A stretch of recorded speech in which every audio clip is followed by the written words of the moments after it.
Faham semua? Sebab tu kunci dia adalah solat. Kalau untuk Ustaz dalam hutan baca ihdina siratal mustaqim boleh tak Kak? Okey, macam ni.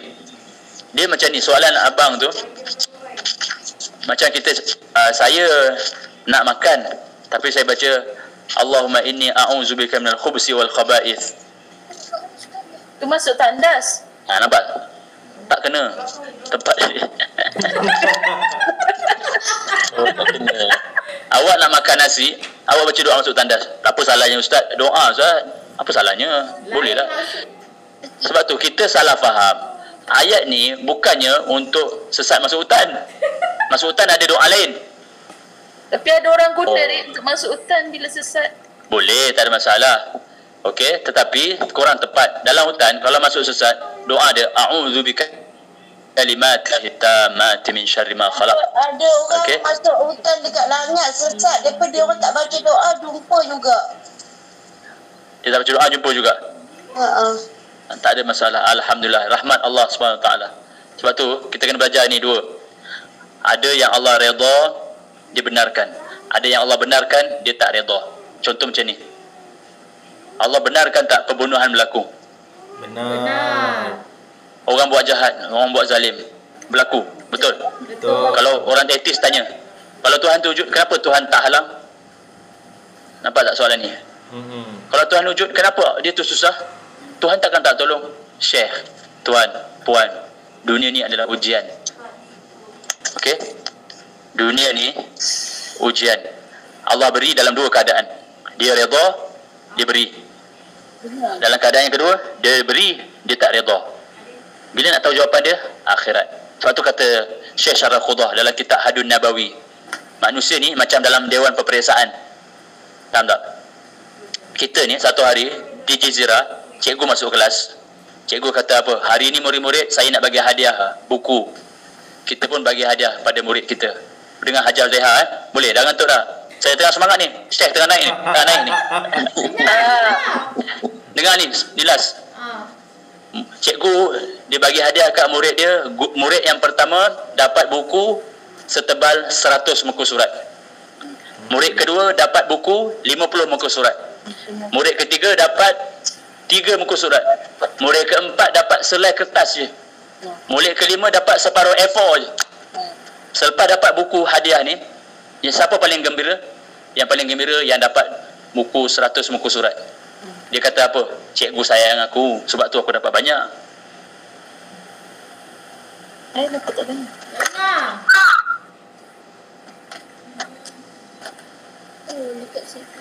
Kita kena tolong beli mic baru.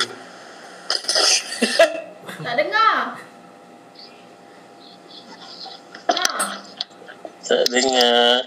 Dah tidur. Dah tidur. Okey. Dengar Leha hilang dah. Macam ni So dia kata dekat murid dia. Kata dekat murid dia. Dia kata apa? Dia kata murid pertama dapat satu buku. Murid tu kata apa? Oh, cikgu sayang aku. Sebab tu aku dapat buku tebal. Engkau dapat buku senipis, engkau mesti murid malas. Cikgu tak sayang kau, tak bagi hadiah pun. Tuan-tuan, setelah cikgu dapat, dia bagi semua hadiah. Minggu depan cikgu kata, murid-murid, exam nanti soalan akan keluar berdasarkan buku yang saya bagi. Buku saya bagi. Faham tak? Masa tu siapa paling gembira? Keempat. Yang keempat. Senang nak jawab. Betul. Begitulah dunia ni. Ada orang Allah bagi harta yang banyak, bukan tanda dia mulia. Jangan diperasan lah. Itu ujian. Ada orang tak ada harta, bukan tanda dia hina. Jangan tertipu. Okey? Semua diuji, semua ditanya. Okey Ini adalah bangkai. Okey sebab tu kita jangan faham dunia ni dengan akhirat. Okey, satu lagi last. Tuan-tuan pernah dengar ayat ni tak? Kita kena seimbang hidup dunia akhirat. Pernah dengar ayat ni? Benar. Kita hidup, solat kena jaga, seimbang. Dunia dengan akhirat kena seimbang. Salah jawab soalan tu. Salah statement tu. Statement yang salah. Aku selalu jawab balancing. Salah. Saya bantah yang Arif. Yang Arif alamak tak ada siapa cakap. Okey, dengar Saya bagi jawapan. Dengar elok. Hajah haji sekalian. Jangan guna perkataan kita kena hidup seimbang, balance antara dunia dan akhirat. Apa maksud seimbang? Orang akan faham 50-50. Betul? Betul. Akhirat 50, Yahudi Nasara. dunia 50. So dengar elok. Okey, kita timbang sekarang.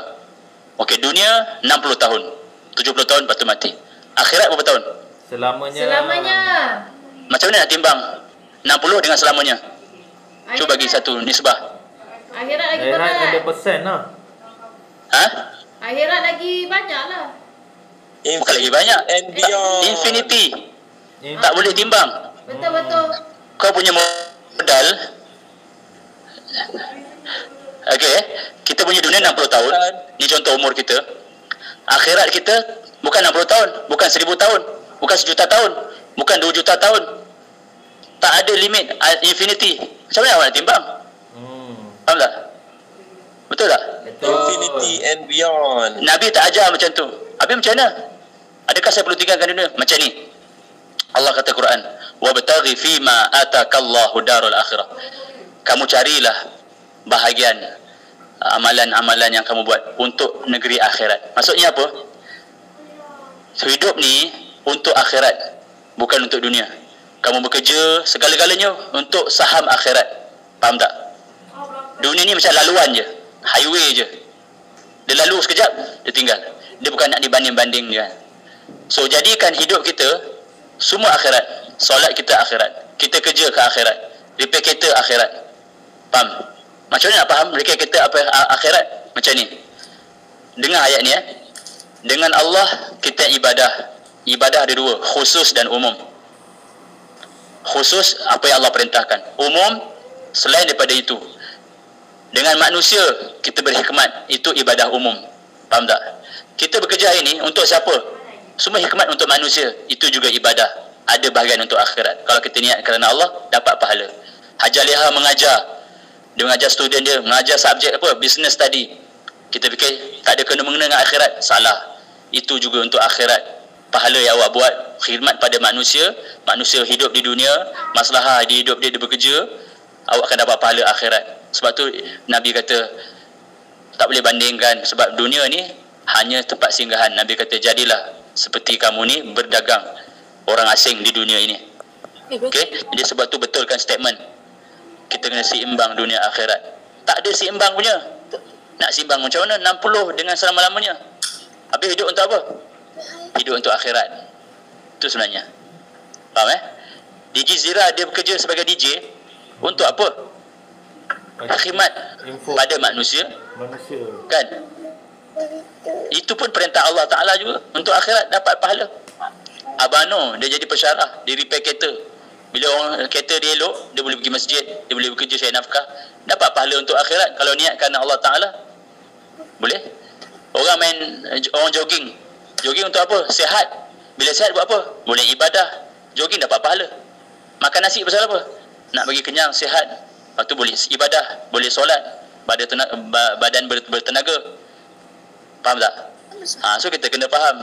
Sebab tu dia tidak ada istilah balance antara dunia akhirat. Kalau kita cakap balance, macam mana nak balance? Betul? Betul tak? Betul. Nampak? Betul. Okey Boleh? Boleh. Boleh. Jadi Leha betulkan stigma tu. Maksudnya bukan cakap balancing tu lah. Maksudnya cakap hidup untuk dunia akhirat. Kita kata dunia ni tempat persinggahan kita, matlamat kita akhirat. Okey, Allah kata bal tu'thiruna al-hayata ad-dunya wal akhiratu khairu wa abqa. Kamu lebih utamakan dunia, sedangkan akhirat tu lebih baik dan kekal. Boleh? So sebab tu saya makan untuk dunia kan. Kamu makan untuk apa? Untuk saya kenyang. Lepas kenyang, saya sihat. Lepas sihat buat apa? Betul. Main game, tidur. Sihat kamu tu temannya untuk ibadah. Faham? Digunakan untuk ibadah. Tapi semua dah faham 50-50 tu tak boleh pakai. Student Safir semua dah diberitahu dah. Okey Okay. Tapi itulah cara dia dengan cara hafaz. Kita faham Quran. Bukan hafaz je, faham. Okey tuan-tuan Kita nanti sambunglah surah Al-Baqarah. Apa sambungan dia? Kenapa nama dia lembu betina? Kenapa? Al-Fatihah pembukaan. Lembu betina. Kenapa nama dia lembu betina? Nantikan jawapannya pada pertemuan akan datang. Pada siri yang sama. Pelik Kenapa? Nanti saya akan terangkan. Jangan risau. Tuan-tuan akan dapati keajaibannya. Oh. Tidak ada satu surah yang sia-sia. Setiap perkataan, setiap huruf ada hikmah yang sangat hebat. Nampak naik share? Dapat jangan Ibrahim dah pula. Kalau tuan-tuan undi saya, esok minyak turun.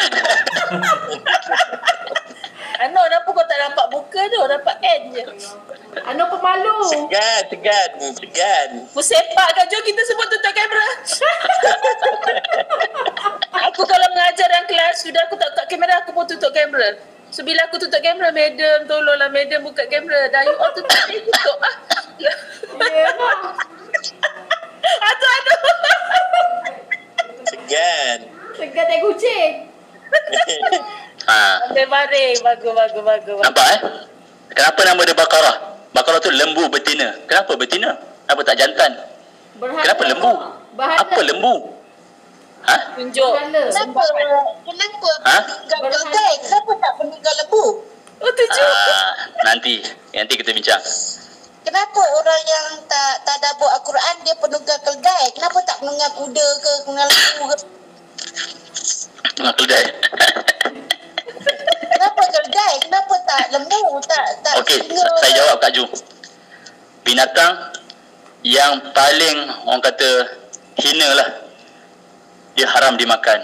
Dan Allah Ta'ala sendiri sebut dalam Quran, nama dia keldai.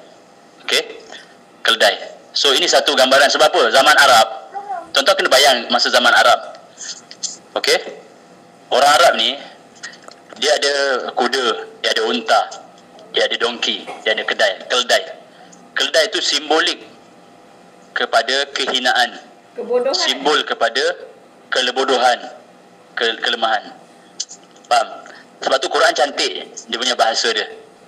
Dia turun tu bila sebut pasal kedai, orang kata tak kena ke dia. Dia tak sebut zirafah. Dia tak sebut harimau. Okey. Dia tak sebut yang lain sebab masa tu padang pasir. Mana ada zirafah. Orang lebih sinonim dengan keldai. Dan Quran sentiasa bergerak dengan zaman hari ini. Sehingga ke hari ini keldai masih ada lagi dan mesti lagi menjadi simbolik kepada kehinaan, orang kata kebodohan.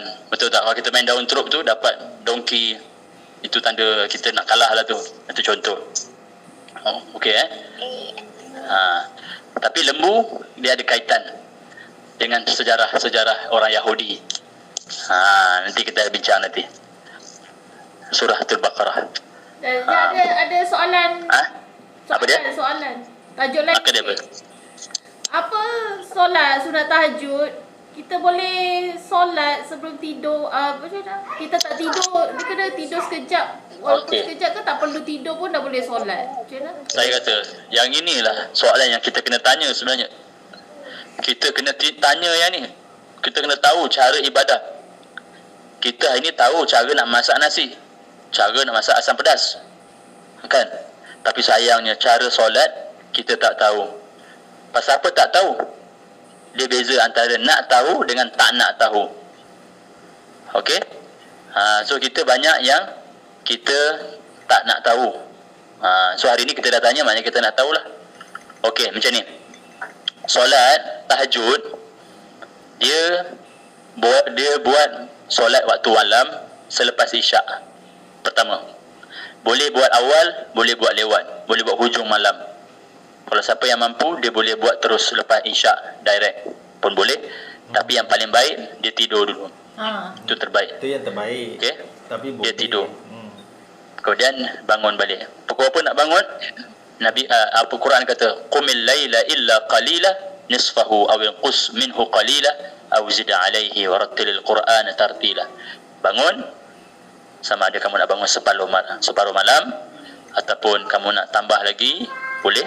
Ataupun kamu bangun hujung malam, tak ada masalah. Maknanya sebelum masuk subuh, 5 minit, 10 minit nak subuh, boleh. Untuk qiyamul lail tahajud pun boleh, dapat fadilat. Yang pertama. Okey. Kedua, Buat macam mana? Sunat buat dua. Berapa rakaat? Terpulang pada kamu nak buat berapa rakaat. Nabi dia buat 11 rakaat setiap malam. Aisyah kata Nabi buat 11 rakaat, tapi kamu jangan tanya dia punya kualiti panjang dia tu. Kita 11 sembahyang tarawih 9.30 habis. Itu kita. Nabi tidak. Nabi punya 11 panjang. Dia baca panjang, Baqarah habis dan sebagainya. Itu kelebihan Nabi. Okey. Yang ketiga, saya nak share satu doa. Tuan-tuan biasa terjaga tengah malam tak? Biasa. Okey. Nabi kata man ta'arra, siapa yang terjaga tengah malam.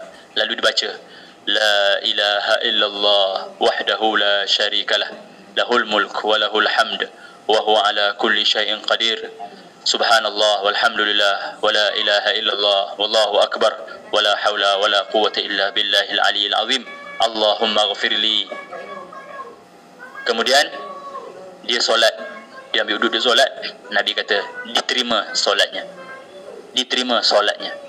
Okey. So sebab tu siapa yang terjaga tengah malam baca doa ni. Okey, baca doa tu. Boleh? Kalau terjaga tapi tak baca doa tu terus solat je. Rugi ya. Okey. Macam ni. Baca daripada awal. La ilaha illallah wahdahu la syarikalah tu sampai habis. Kemudian kita solat. Itu diterima. Ataupun kita paling kurang tak larat bangun, kita tidur balik. Kita dapat bangun pahala qiyamul lail. Kita dikira berzikir, pahala berzikir tengah malam. Kemudian kita doa, Allahumma ghafirli, ya Allah ampun dosaku, diampunkan dosanya. Hebat tak? Inilah Al-Kautsar, kurniaan, hadiah Allah beri pada kita yang banyak di dunia dan akhirat. Buat sikit je dapat pahala banyak. Boleh? Masya-Allah. Inilah Al-Kautsar. Antara kelebihan pada umat Nabi Muhammad sallallahu alaihi wasallam. Rugilah bangun tengah malam tak baca doa tu terus tahajud je. Rugilah sikit sebab tu teknik tak tahu, kena belajar benda ni. Faham? Solat je lah, Dik. Nak tanya lagi, Dik. Sila. Apa ni kalau buat tahajud tu kan, dia kalau berjemaah ke atau buat seorang-seorang boleh dia macam mana? Okey. Solat tahajud siapa yang buat? Nabi buat. So kita ikut cara Nabi. Nabi dia semayang seorang. Ada kala dia semayang dengan jemaah. Sahabat ikut. Kan ada siapa kisah sahabat ikut. Dia ikut Nabi baca panjang. Okey. So di sini benda yang khilaf. Nak buat seorang-seorang boleh, nak buat jemaah pun boleh. Kalau tanya yang lebih afdal seorang-seorang. Tapi kan ada hadis tu ada apa? Surah maksud tu yang Allah firman tu kejutlah isteri kamu, suami kamu untuk sama-sama tahajud tu. Ada surah tu kan? Bukan, itu hadis. Hadis itu pada bulan puasa. Okey. 10 malam terakhir kita disunatkan kejut keluarga kita untuk hidupkan 10 malam akhir. Bukan tahajud. 10 malam terakhir. Tahajud dah 10 malam akhir. Dan ada hadis lain yang mengatakan boleh kita kejutkan anak isteri kita ke bangun tengah malam untuk kita tahajud. Tapi dia kelebihan dia buat seorang-seorang. Okey, afdal dia buat seorang-seorang. Kalau terjaga Nak buat jemaah boleh tak? Boleh. Tak ada masalah. Tapi yang paling baik seorang-seorang. Lebih khusyuk, lebih. Solat fardu ni, solat berjemaah ni ada yang secara ramai-ramai, ada yang secara sendirian. Solat yang buat jemaah, solat tarawih, solat raya, solat minta hujan, solat gerhana, solat Jumaat, tu jemaah. Okey, yang lain tu afdal seorang-seorang. Kita kena bezakan mana yang seorang-seorang, solat jemaah. Solat yang seorang-seorang apa dia? Solat tahajud, solat rawatib, qabliyah, ba'diyah, itu seorang-seorang. Okey, solat duha sekali boleh lah. Tapi jangan jadikan macam dia jemaah macam solat tarawih. Okey?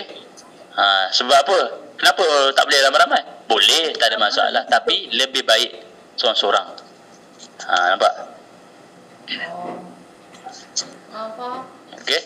So kita boleh buat sebenarnya keluarga kita nanti kita berkumpul, kita sewa satu hotel chalet ke yang ada kolam renang, kita try qiyamul lail, bangun sekali tengah malam, kita buat qiyamul lail sampai subuh, tazkirah subuh, sarapan, lepas sarapan kita mandi kolam contoh. Masya-Allah. Kita boleh buat. Menarik tu. Lepas tu qiyamul lail kan dia buat dalam gelap je. Apa dia? Boleh dia afdal. kita buat dalam keadaan yang gelap-gelap, samar-samar lah. Lebih orang datang dia punya kekhusyukan tu. Dan disunatkan apa lagi? Quran baca. Nama qiyam. Gelap Qiyam. kena pasal lampu lakut. Pakai lampu Quran baca tu boleh letak mushaf. Nama qiyam berdiri. Sebab tu sunat berdiri lama. Okey, ingat bila qiyam sunat berdiri lama, sunat sujud lama, sunat rukuk lama. Boleh. Tu doa banyak-banyak. Arif. Nanti kalau buat solat sunat tasbih kan, dia boleh buat ramai-ramai ke buat seorang-seorang? Abang Nur punya soalan ni, kalau tanya geng-geng Salafi, dia tak berapa raikan lah solat tasbih ni. Faham? Ni dipanggil perbahasan panjang di kalangan ulama tentang ada ke tidak solat tasbih ni. Perbahasan panjang. Ada ke tidak solat tasbih? Tasbih tu. Untuk apa? Solat bertasbih. Ada ke tak ada sebenarnya? Ini yang kita kata, abang tanya tadi, perbahasan panjang. Ada yang mendhaifkannya, ada yang kata tidak ada, bukan tak ada, lemahlah hadisnya, ada yang kata ada, okey macam ni. Nak buat. Kalau kita berpegang dengan hadis, dipanggil fadail amal, atas kelebihan amal, tak ada masalah. Okey? Tapi Nabi solat, Nabi banyak baca Quran. Quran tu pun dah kira zikir. Boleh? Tapi saya tak hafal Quran, bukalah mushaf. Belilah mushaf yang besar tu, buka baca, belilah sikit. Ataupun baca apa yang awak hafal. Saya hafal qul Allah, baca qul Allah banyak kali. Qul huwallahu ahad, Allahus samad, lam yalid wa lam yulad wa lam yakul lahu kufuwan ahad. Bismillahirrahmanirrahim. Qul huwallahu ahad. Baca qul Allah pun boleh. Qul Allah saja. Sampai banyak-banyak 10 kali pun boleh. Tak ada masalah. Sebab tu je kita hafal. Kan? Macam Hajar Leha, dia hafal Waqi'ah. Baca Waqi'ah. Okey, Hajar Leha, DJ Zira, dia hafal Al-Mulk. Baca Al-Mulk.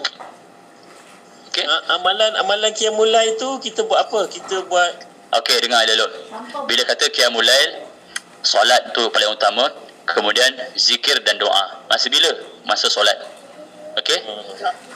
Waktu yang paling afdal hajah leha, waktu paling afdal baca Quran, waktu solat. Lock ayat tu. Solat. Waktu solat tu baca Quran. Dalam solat.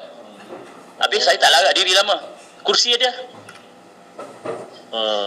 Kita diri lama tak larat, duduk. Fardu ke sunat ni? Boleh? Solat sunat kan?